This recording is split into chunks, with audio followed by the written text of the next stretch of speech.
morning on my way to work, I was shocked and surprised to find Donald Trump staring at me from the front page of the New York AM newspaper.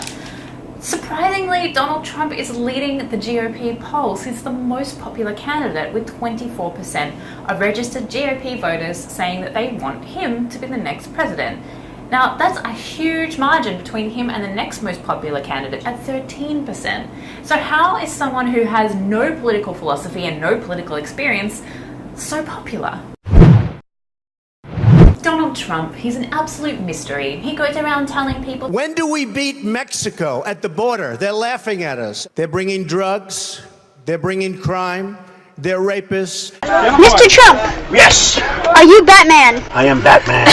And yet he's so popular amongst Republicans. Here at PsyQ, we decided to investigate his popularity, and we used science and a little bit of history to explain. Throughout history, whenever there's been discontent in a population, a rebel leader ultimately rises to unite the population against a common enemy. Now, the Republican voters are a perfect prime example of a discontented population. After 8 years under the Obama administration and losing not one but 2 elections, they're a pretty angry and resentful bunch. Enter Donald Trump. He's not necessarily the best candidate for president, nor the smartest, nor the best looking.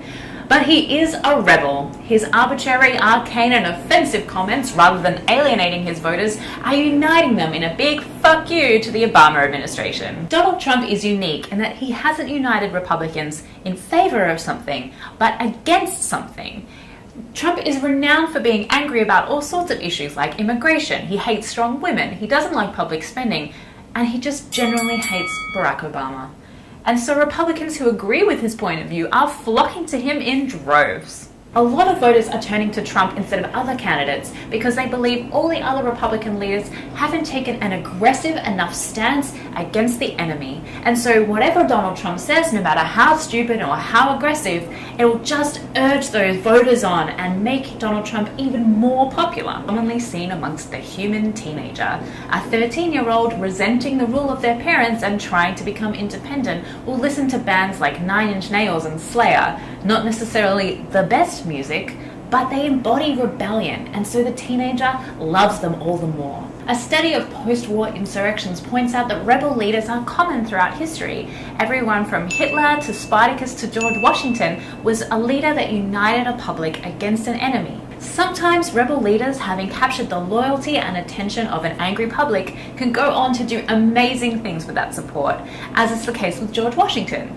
But sometimes things don't turn out so well. All we can say is, if Donald Trump does happen to become the Republicans' choice for president, it won't be because he's the best candidate. He's just the best at uniting an angry and disorganized bunch of people against a common enemy. And so far, he's doing a really great job. Here at PsyQ, we'd love to know your thoughts on Donald Trump. Do you think he's a leader, a businessman, a future president?